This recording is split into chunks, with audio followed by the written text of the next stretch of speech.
March Madness, the Masters, tons of college football. Tim Brando has seen it all. Now he's hosting Haviland Football Saturdays. We want to talk about the ACC upcoming season here. The conference hasn't had a Heisman Trophy winner since Chris Winkie in 2000. Is Taj Boyd the guy this year? You know, Jeff, I think he could be. I mean, they have a chance. Now, the key is going to be winning critical games and being a factor late because it is a beauty pageant now. Yeah. There's no getting around it. The Heisman isn't what it used to be.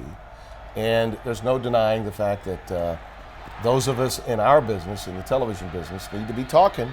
We need to have a buzz around the player for the player to get the kind of love that he needs. And quarterbacks can lose the Heisman, but get it back based on performance of a team.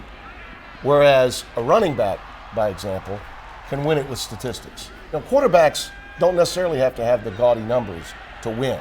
But if you win enough big games that are in the national landscape of conversation, then all of a sudden you're right there.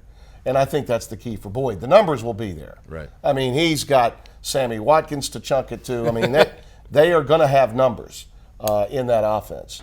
But you've got to be playing games that are significant in mid to late November and hopefully that first weekend in December.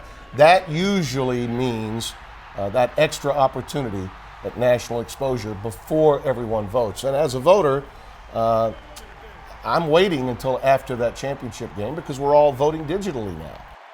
We're seeing the conference change as well for this season with Pitt and Syracuse joining. Give me your sense of what the conference looks like, maybe from a national perspective now with 14 schools. Well, it's a lot better. Yeah. I think that the grant of rights that was accomplished by Commissioner Swofford was an absolute game changer for the Atlantic Coast Conference in terms of its stability long term, which means not just in basketball, which I think it automatically becomes the best college basketball conference in America. Now, the new Catholic League, the Big East, as it's been renamed, is certainly going to challenge with a lot of great teams in basketball. But from a football standpoint, the ACC picked up a lot of credibility by having programs like Syracuse and Pitt, which, by the way, Syracuse was turning it around even though they lost their coach to the NFL. I think that's a program that's rebounding. And, you know, Eastern football was great when Syracuse was legit, back in the Ben Schwartzwalter days, the Floyd Little days, the Jimmy Brown days, the Ernie Davis days. There's tremendous history in Eastern football. I think having both Pitt and Syracuse in the ACC not only stretches their television universe, but it also makes them far more legitimate, both immediately and, more importantly, long-term in college football. Okay, let's look ahead to the first weekend in December. Yeah. Which two schools are playing in the ACC Championship game? Boy, now that's a good one.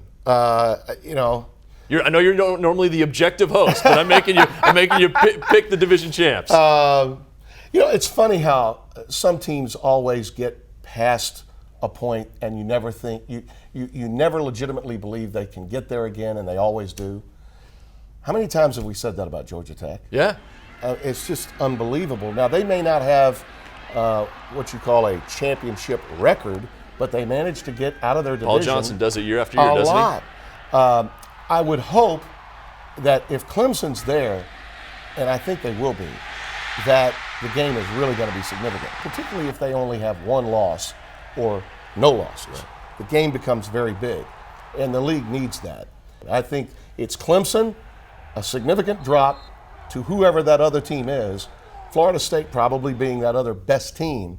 On the other side, I see the potential of surprise again. Yeah. It's wide open, just like last year. We talked about how crazy the Coastal was last year. I would be, I think, leaving somebody out if I said I've got a favorite in that division, because to me it's so balanced. He's Tim Brando, host of College Football Saturdays all summer long, getting you ready for the season. I'm Jeff Fischel on the ACC Digital Network.